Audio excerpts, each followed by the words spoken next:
kasih dalam Yesus Kristus, pada hari ini kita akan beribadah, kita akan kembali sama Tuhan, kita akan mengobati rasa rindu kita untuk di hadirat Tuhan. Untuk lebih dari itu, saya persilakan jemaat untuk mengambil satu teduh sejenak.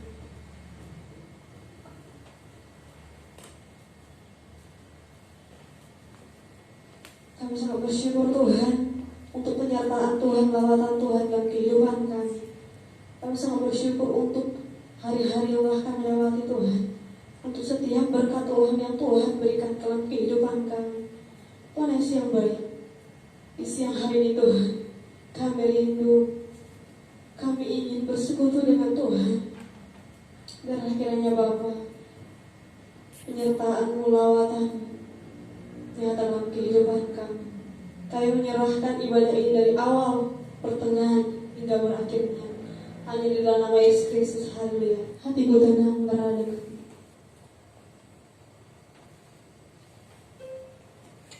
Ya, saya persilakan jemaat untuk kembali.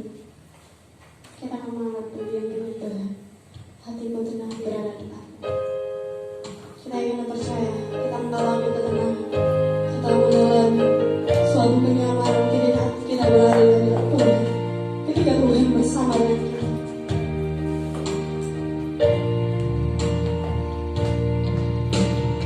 Hatiku tenang berada dekatmu, Kaulah jawaban hidupku. Hatiku tenang berada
Pertolonganmu begitu ajaib, Kau telah memikat hatiku. Di saat aku tak sanggup lagi, di situ tanganmu bekerja. Pertolonganmu begitu ajaib, telah memikat hatiku. Kini mataku tertuju padamu, ku rasakan kasih-Mu, Tuhan.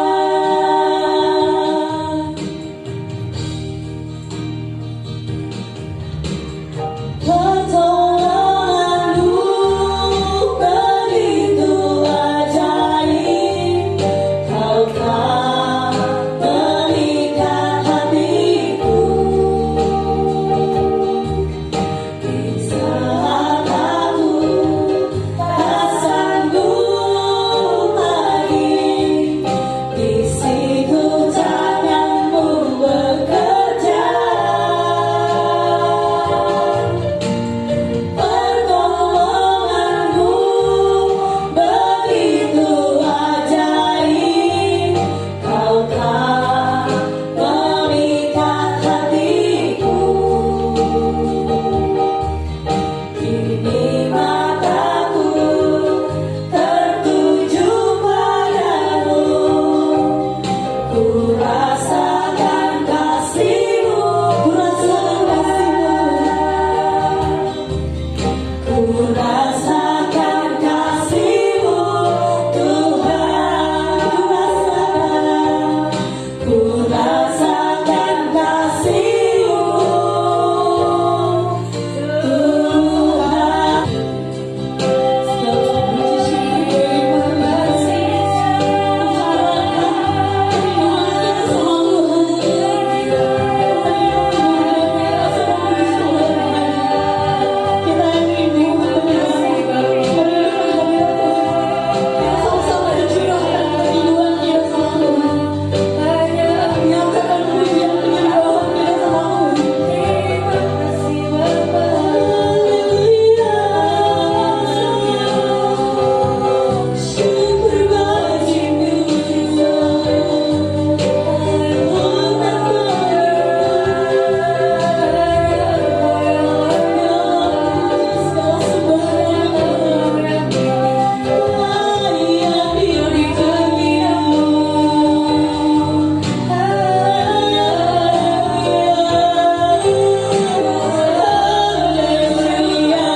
kami bersama-sama akan mendengarkan firman. Biarlah firman pada hari ini boleh menjadi berkat bagi kami semua. Ya Roh Kudus, Kau yang beracara dalam pemberitaan firman ini dari awal sampai akhirnya. Di dalam nama Tuhan Yesus kami berdoa. Haleluya. Amin. Amin. Silakan berjemaat kita kasih Tuhan. Shalom. Shalom. Puji Tuhan, pada hari ini kita kembali bersama-sama untuk beribadah di tempat ini.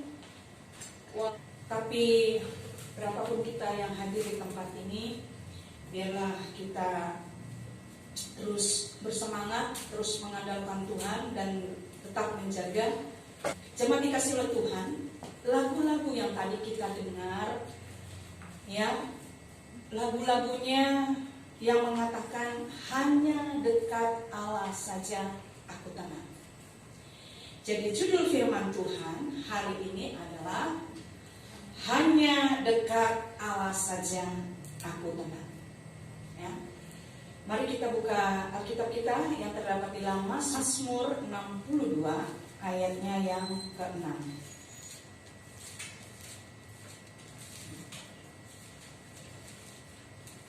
Demikian firman Tuhan, Mazmur pasal 62 ayat 6. Hanya pada Allah saja kiranya aku tenang, sebab daripadanya lah harapanku. Mari kita baca sama-sama ayat ini supaya tertanam di hati kita, ya. 1, 2, 3. Hanya pada Allah saja kiranya aku tenang, sebab daripadanya lah harapanku. Mazmur 62 ditulis oleh Raja Daud. Latar belakang dari Mazmur 62 di mana ada ayat-ayat yang mengatakan bahwa hanya dekat Allah saja aku tenang. Baik di dalam ayat 2 maupun ayat 6 yang kita baca tadi dikatakan hanya pada Allah saja kiranya aku tenang, sebab daripadanya lah keselamatanku. Latar belakang dari penulisan Mazmur 62 ini, ya, oleh Raja Daud dilatar belakangi oleh saat itu Raja Daud sedang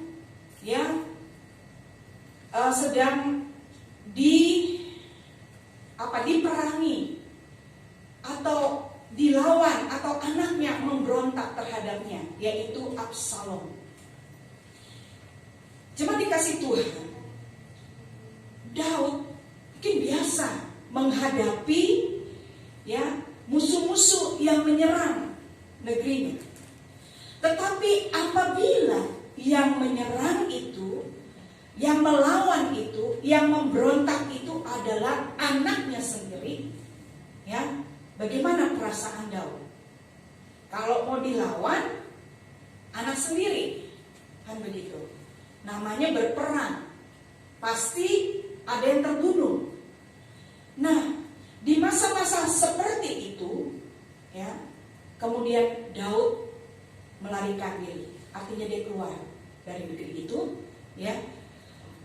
Apa yang dilakukan Daud? Seorang raja, dia datang kepada Tuhan, sehingga ada ayat ini. Dia berkata, hanya pada Allah saja kiranya aku tenang, sebab daripadanya lah harapanku. Kita saja, misalnya kita orang tua, mungkin kita nggak diajak berperang sama anak kita, ya. Tetapi kalau anak kita saja misalnya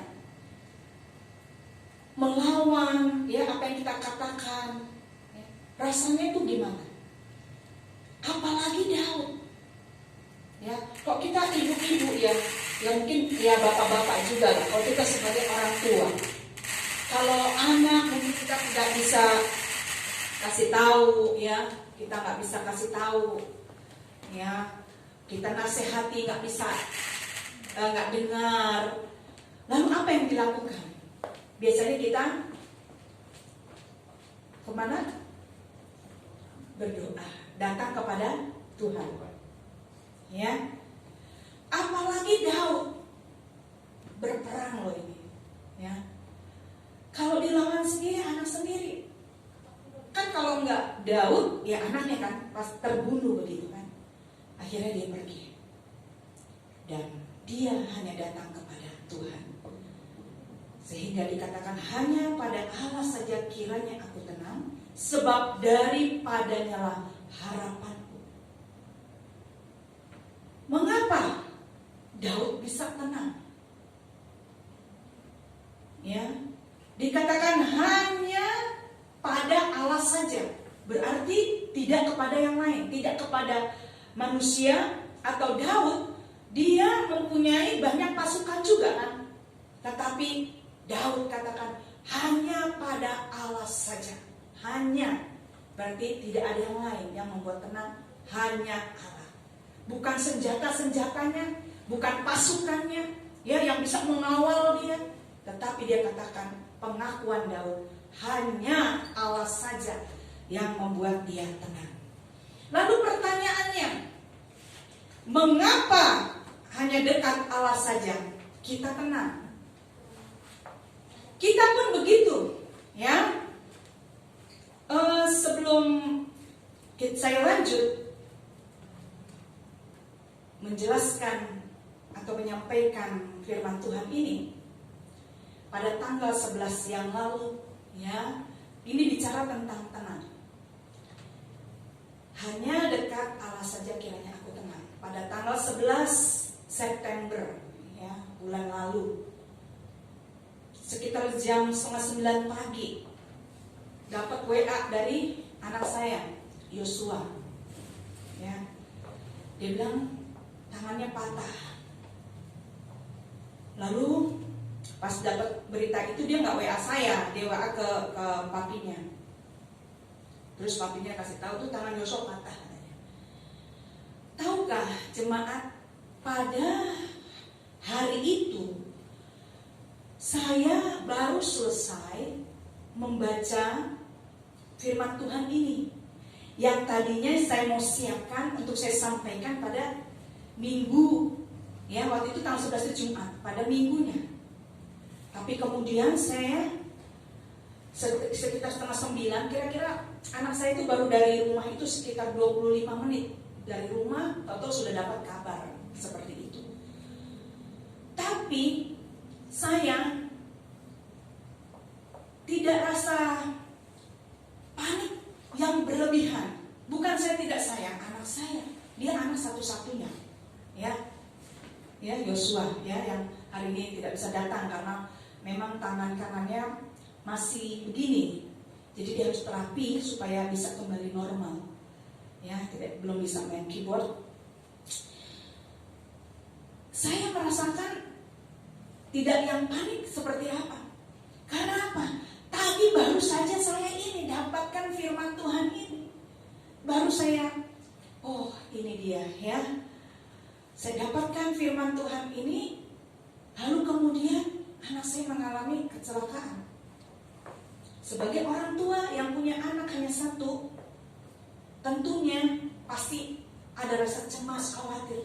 Tapi hari itu, boleh tanya suami saya, ya, saya merasakan ketenangan.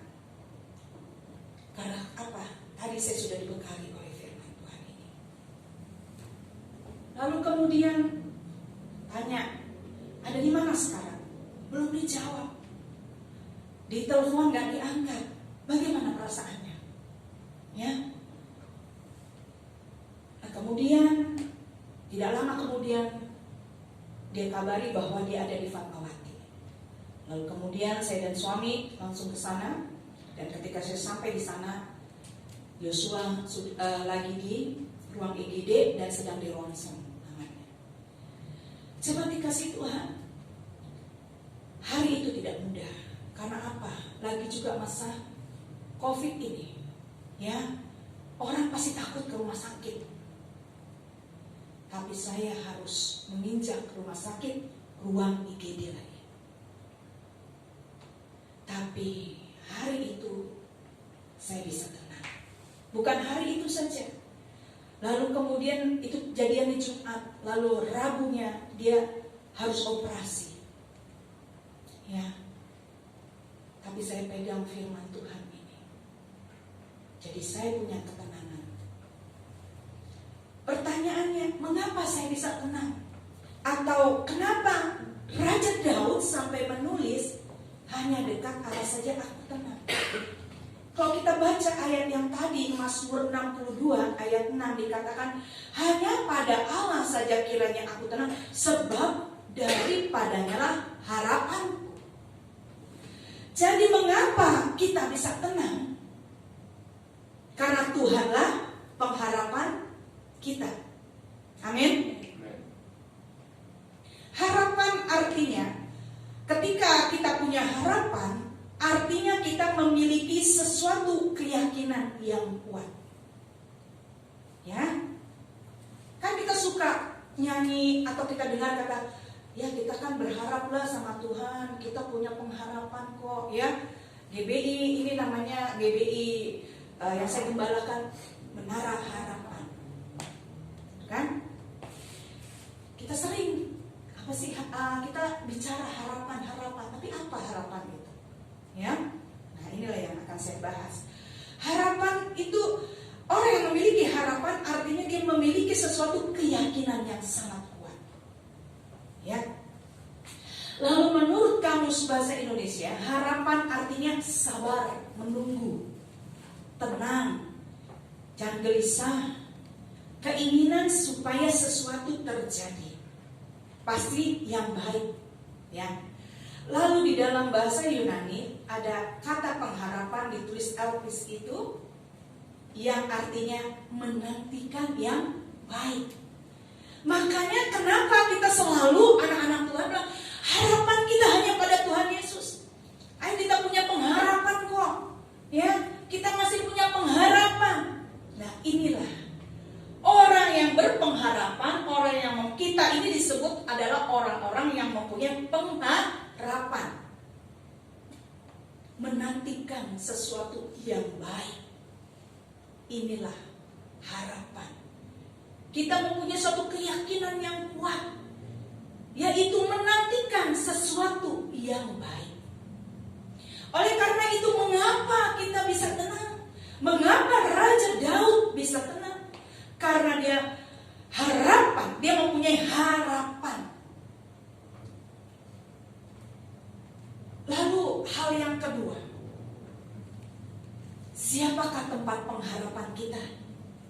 Jelas tadi di dalam Mazmur 62 ayat 6 dikatakan, hanya kepada siapa? Pada Allah saja kiranya aku tenang, daripada nyala harapanku. Jadi jelas bahwa tempat pengharapan kita adalah Tuhan sendiri.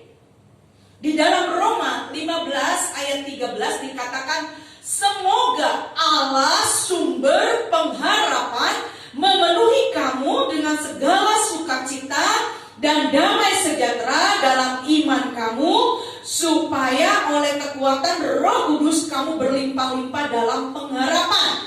Jadi Alkitab jelas menuliskan tempat pengharapan kita adalah Allah sendiri. Dialah sumber pengharapan kita. Jadi ketika kita berpengharapan, ketika kita mempunyai harapan, ada dasarnya. Begitu juga Raja Daud. Tempat pengharapan kita, yang mempunyai sumber pengharapan kita adalah Allah sendiri, Tuhan kita, yaitu Yesus Kristus. Coba kita bandingkan dengan Yesaya 2 ayat 22.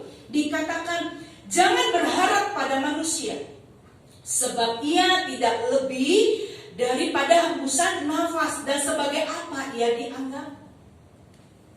Ya, kalau kita bandingkan, firman Tuhan katakan, jangan berharapnya pada manusia, tetapi kepada Allah yang memiliki sumber pengharapan itu. Amin. Sebab manusia itu ia tidak lebih daripada hembusan nafas. Artinya apa? Manusia itu terbatas. seberapa banyak atau seberapa besar sih kita bisa berharap kepada manusia? Ya, tetapi tempat pengharapan kita hanya kepada Tuhan saja, yang maha segalanya. Jadi dasar pengharapan kita adalah Allah itu sendiri, yaitu Tuhan Yesus, yang maha segalanya. Dia tidak terbatas, ya, dia maha kuasa. Oleh karena itu, Alkitab menuliskan bahwa Allah lah sumber pengharapan kita. Amin, cuma dikasih Tuhan. Apalagi masa-masa saat ini.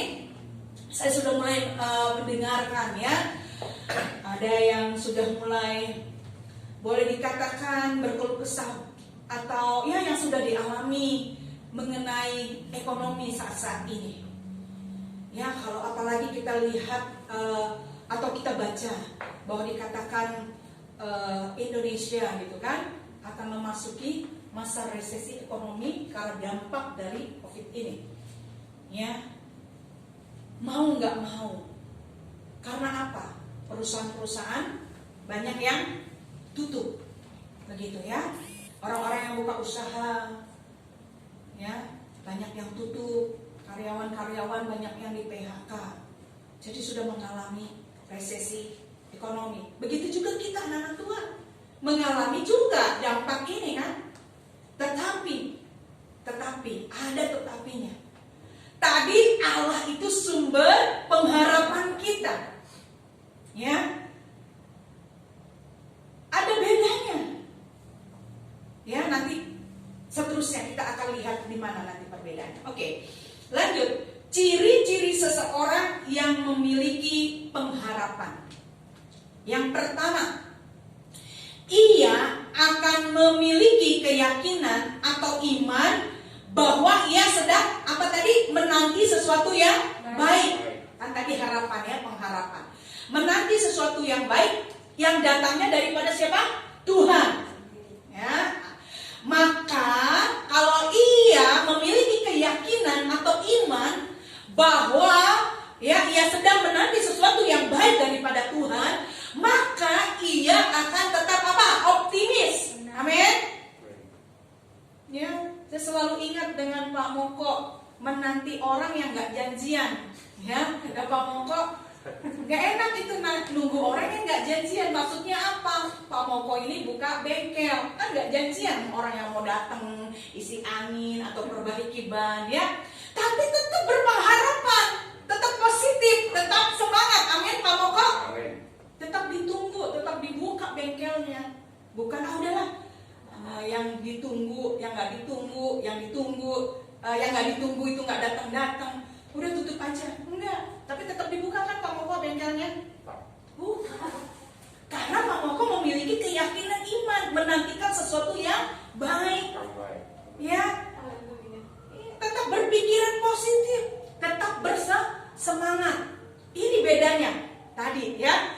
Tetap bersemangat karena kita punya pengharapan, ya. Lalu tetap tenang. Seperti saya kemarin itu mengalami kejadian seperti itu, ya, anak satu-satunya loh saat mengalami musibah itu. Lalu kemudian di tengah COVID pula, aduh Tuhan Yesus, kita jaga kesehatan, kita terus berdoa ya. Masa-masa ini lebih baik kita tidak ada di rumah sakit, ya. Ya walaupun nggak COVID ya jangan juga gitu, tapi lagi masa-masa ini ya. Karena apa? Ketika anak saya mau operasi dia harus swab dulu, ya. Swab itu juga ketika itu pergi swab ya, ada satu lab ke sana, itu kayak suasana mencekam juga. Karena apa? Kita lihat tuh orang pakaiannya yang kayak astronot begitu ya, keliling ya. Kita drive thru, nggak turun dari mobil. Jadi petugasnya yang datang yang ini hidung ke tenggorokan Yosua. Jadi kita udah lihat begitu ke sekeliling itu agak mencemaskan gitu ya. Belum lagi harap-harapnya Tuhan hasilnya ini ya kan itu. Hasil dari swab itu ya. Terus berdoa Tuhan ya.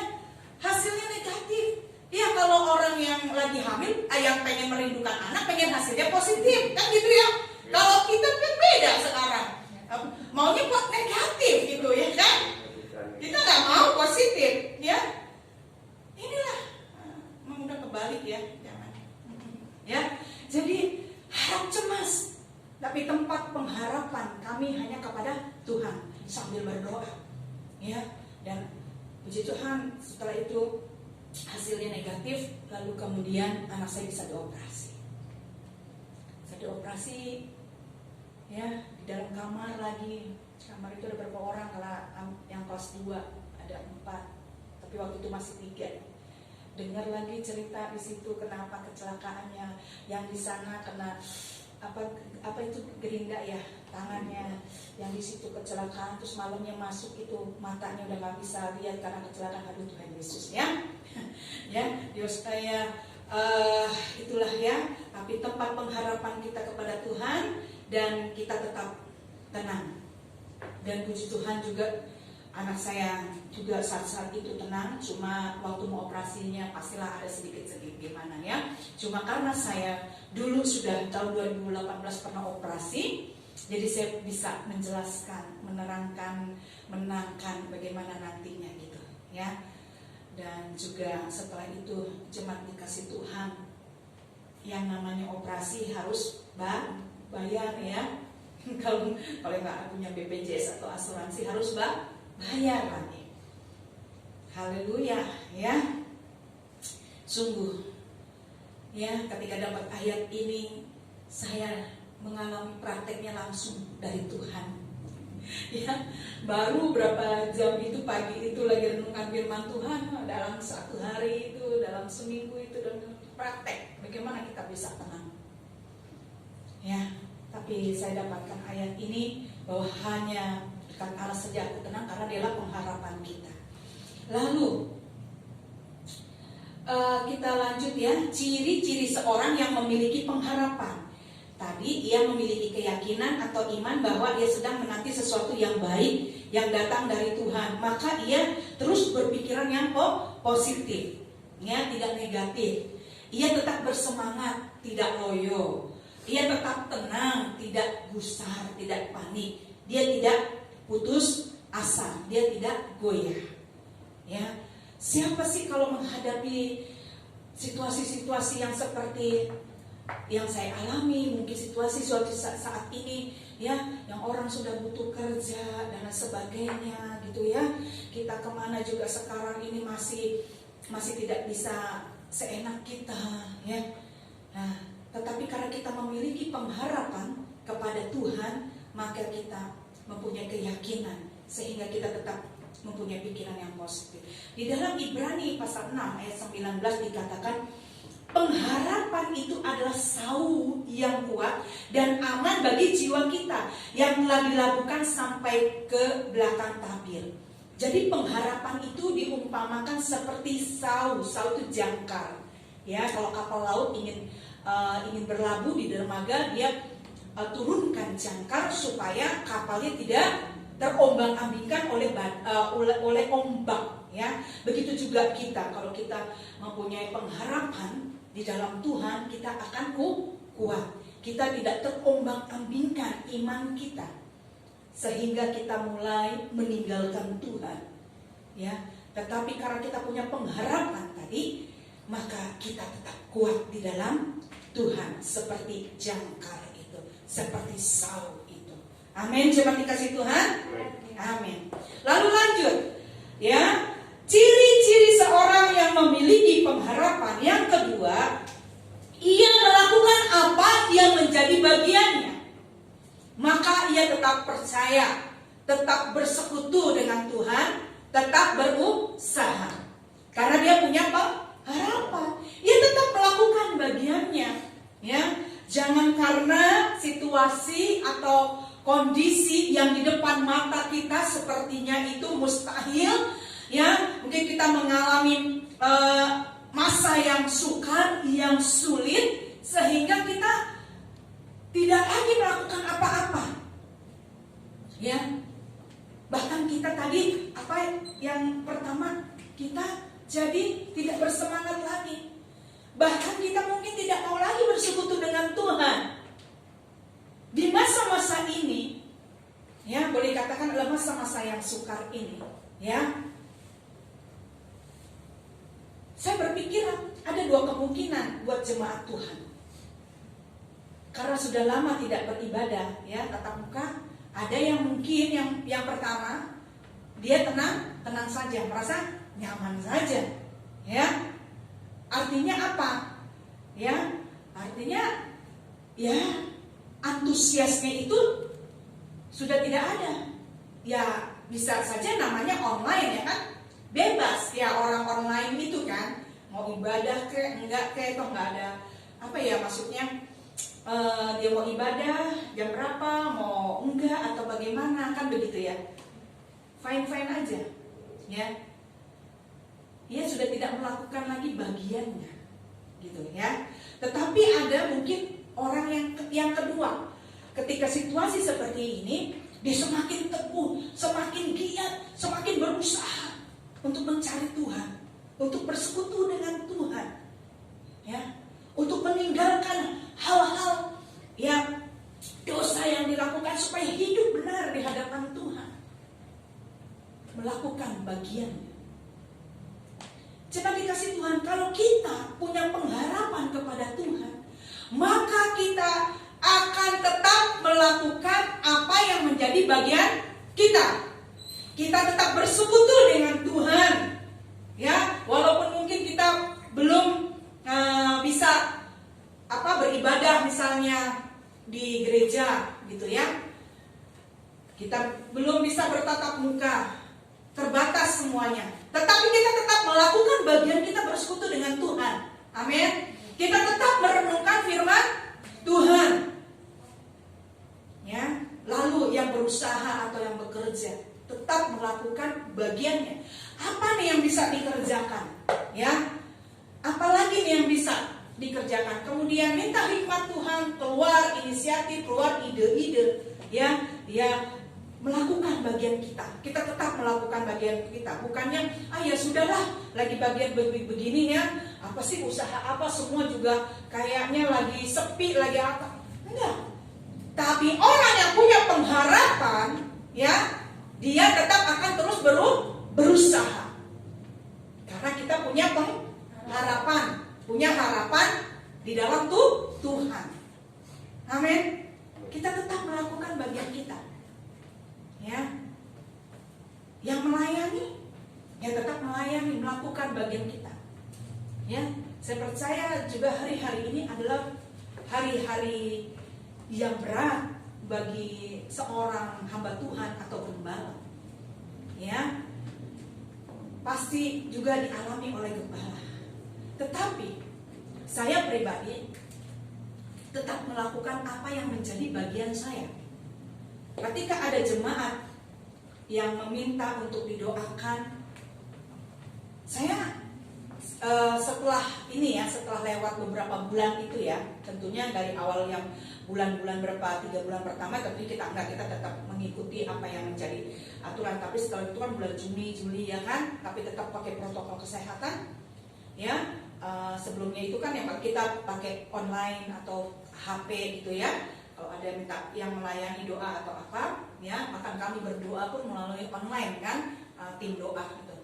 Tapi setelah itu, ya saya terus melakukan bagian saya. Ada yang minta didoa, saya datang.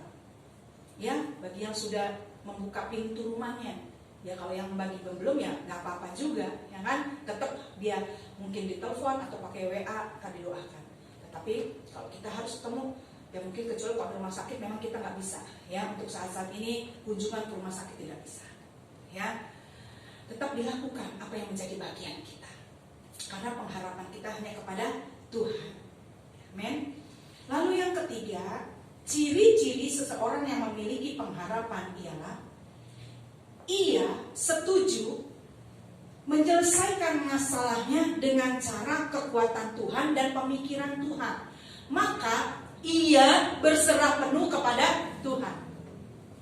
Orang yang memiliki harapan, orang yang mempunyai pengharapan, atau orang yang berpengharapan kepada Tuhan, Artinya, ia setuju bahwa menyelesaikan masalahnya itu dengan cara kekuatan Tuhan dan pemikiran Tuhan. Kalau secara pemikiran kita kan saat-saat ini semuanya serba sulit ya. Usaha sulit, mungkin kita mau ibadah juga situasinya ya sulit.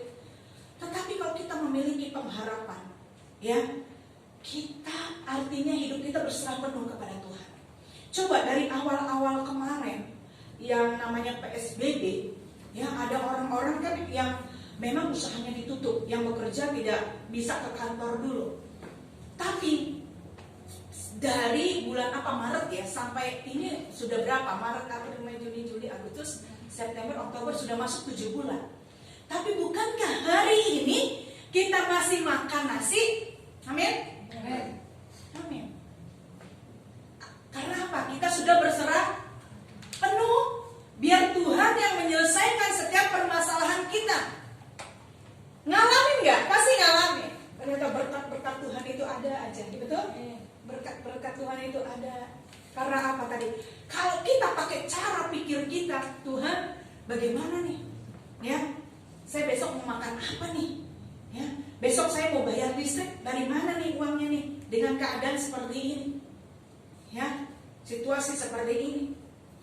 Tetapi kita tidak pakai. Ketika kita punya harapan kepada Tuhan, itu artinya kita berserah penuh kepada Tuhan, tidak lagi pakai pikiran kita, tapi pikiran Tuhan, pikiran dan kekuatan Tuhan, sehingga kita ini wah ternganga-nganga gitu ya. Sampai hari ini Tuhan, ternyata aku masih ada sampai hari ini, aku masih makan nasi, ya, masih ada pakai lauk lagi, gitu ya. Mungkin ada soto ceker, ayam, ya Pak Moko ya. Kita masih makan itu, ya. Karena Pak Moko ini pasti suka, ya. Karena saya suka itu juga ceker, ya. Itu pun nikmat ya, ya. Jadi yang dikasih Tuhan, kalau kita punya pengharapan ya kepada Tuhan, artinya kita setuju bahwa menyelesaikan masalah kita bukan lagi dengan cara pikir kita, tapi cara pikir Tuhan dan dengan kekuatan Tuhan. Artinya kita berserah penuh kepada Tuhan. Amin. Hari-hari ini ya dan seterusnya, mari kita punya harapan.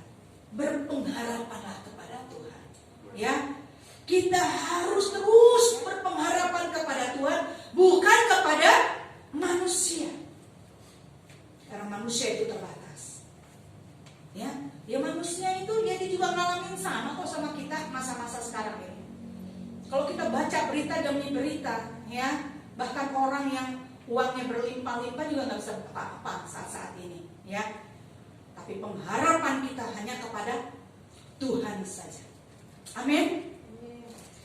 Jemaat dikasih Tuhan, kesimpulan firman Tuhan pada hari ini adalah ketika kita menghadapi situasi yang menakutkan, yang mencemaskan, yang mengkhawatirkan, tapi kita akan tetap tenang. Karena apa? Karena kita memiliki pengharapan di dalam Tuhan Yesus. Karena dialah yang memiliki sumber pengharapan itu tadi, ya. Dan pengharapan di dalamnya adalah pengharapan yang pasti. Kan tadi harapan kita sedang mempunyai keyakinan. Pengharapan itu tadi artinya menanti sesuatu yang baik kan? Yang datangnya dari Tuhan. Jadi ketika kita punya pengharapan kepada Tuhan, pengharapan itu kita menantikan sesuatu yang baik, yang pasti, yang datangnya daripada Tuhan. Amin. Jadi terus kita punya pengharapan. Ya, ke depan nanti kita nggak tahu lagi apa yang akan terjadi, baik di dalam kehidupan kita, keluarga kita, maupun di Indonesia maupun di muka bumi ini. Tetapi tetaplah berpengharapan kepada Tuhan, sehingga kita mempunyai hati yang tetap tenang. Amin. Ketika kita tetap tenang, ya, di sana ada firman Tuhan, kata, kuasailah dirimu supaya tetap tenang, supaya engkau bisa berdoa. Ternyata di dalam 1 Petrus ya 4 4 ya, itu ayat 7 kalau salah, di sana dikatakan sudah. Ternyata kalau kita nggak tenang itu nggak bisa bikin kita berdoa loh.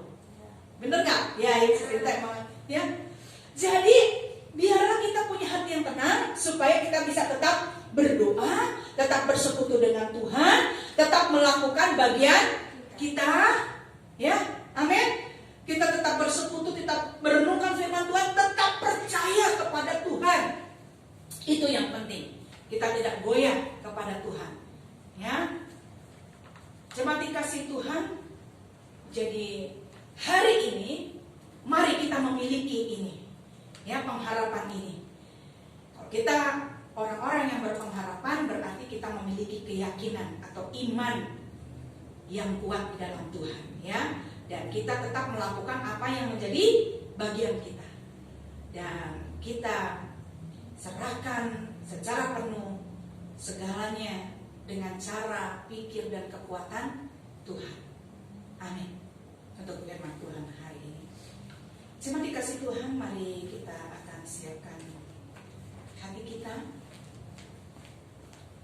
Kita akan masuk ke dalam perjamuan kudus, tapi sebelum itu mari kita berdoa bersama-sama. Kami bersyukur Tuhan untuk hari ini atas firman-Mu yang mengatakan hanya dekat Allah saja kami tenang karena Engkaulah harapan kami. Sungguh Tuhan, kami bersukacita karena Engkaulah sumber pengharapan kami Tuhan. Engkau Tuhan yang berkuasa, Engkau Tuhan yang dahsyat, Engkau Tuhan yang ajaib. Terima kasih ya Bapa. Biarlah Tuhan kami boleh terus berpengharapan hanya kepada